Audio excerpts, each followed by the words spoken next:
Hi, it's Melissa Silver, your resident Brit. Now, talking of spring flings, you'd have to be living on Mars if you'd not heard about this week's British royal wedding. This may prove to be one of the biggest productions in many years, with 2 billion people expected to watch the show. Prince William of England, second in line to the throne after Prince Charles, is going to break royal tradition and marry a so-called commoner by the name of Kate Middleton, whose ancestors were poor coal miners. Literally hundreds of artists, musicians, designers and chefs will be involved in the event. Rumour has it that Sir Paul McCartney and Elton John will perform several songs at the royal reception. While the entire music programme for the event has not yet been released, both the Choir of Westminster Abbey and the Chapel Royal Choir will be performing. Also on the music programme is the London Chamber Orchestra, the Fanfare Royal Air Force Band and the state trumpeters from the Household Cavalry. The Fanfare team are a group of 7 from the Royal Air Force who juggle their music duties with their responsibilities overseas as part of the British military defence. The same is true of the state trumpeters. Another army band playing at the reception, the Band of Welsh Guards, claimed that they had been banned by the Ministry of Defence from promoting their new album, which was set to raise funds for injured civilians from Afghanistan, apparently to stop attention being drawn away from the release of the official recording of the royal service. Well, what about these two lovebirds then? Is it a spring fling? Prince William will not wear a wedding ring, which is actually quite common with British men. I know my father did not wear one.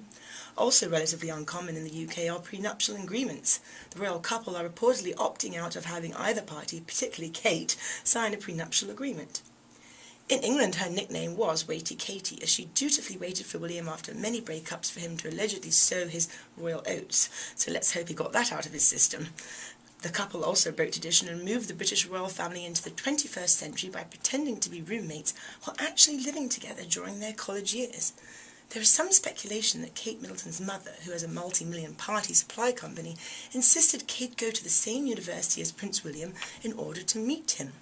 In fact, Kate will be the first royal princess to have a university degree. So what about Kate's future career? Kate Middleton graduated from St Andrews in 2005 with a degree in art history. Middleton moved to London after graduation and in 2006 began working as an accessory buyer for the fashion chain Jigsaw. She then moved on to working for her parents' successful party supply company. With her wedding date looming in late April, Princess-to-be Kate Middleton quit her job in order to focus on the full-time job of planning her wedding and getting ready to be a royal. Middleton isn't expected to return to work after the wedding. It's likely that she'll become a charity patron, one of the preferred royal professions, but opting out of the workforce probably won't lead to any financial problems for her. If she ever did decide to return to work, chances are good her bosses would take her back. They are her parents after all. So could there be a wave of girl power taking over the monarchy? Right now, according to the Act of Settlement, which determines royal succession, Prince William and Kate Middleton's firstborn son would be next in line to the British throne, even if he had an older sister. The Deputy Prime Minister of the UK hopes to reform these discriminatory rules, allowing the couple's oldest daughter, if they were to have one, to accede ahead of any latter-born male siblings. Of course, if they were to have no kids, the fun-loving old Prince Harry would remain third in line for the throne. Well, doesn't every girl dream of being a princess? Apparently not, at least girls not in the UK. Almost 86% of women polled by My Daily UK say they don't envy Kate Middleton, although here in the US they're apparently in love with the royal couple, with 50% of American women, according to an AOL survey, excited and envious of Kate and the royal wedding.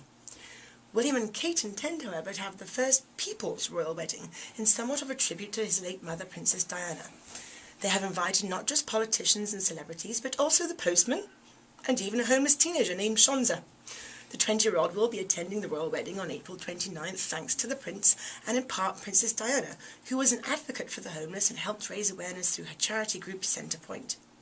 It was through this charity he met Shonza, and now she'll have the chance to rub elbows with the likes of Elton John and David Beckham. Let's just hope this royal union is more than a spring fling. Well, okay, enough about the royal wedding. The wedding of the year 2011 has to be the marriage of Adam Redlich and Melissa Silver in Winchester, England. This will be a spectacular affair with many dignitaries attending from overseas, including Ted, Karen, Mark and Madeleine Redlich. Also attending the bride's acclaimed and much-loved mother Hilary, sister Rowena, nieces and nephews Joe, Max and Maisie, and older brothers Carl and Chris. Carl is particularly looking forward to this event and is currently at the final draft stage of a speech for the attentive crowd. The royal wedding is just a dress rehearsal for the main event on the 1st of July, he said. The actual location of the reception and church will remain undisclosed, under the direction and discretion of the organisers. This is to avoid any reckless engagements by the paparazzi.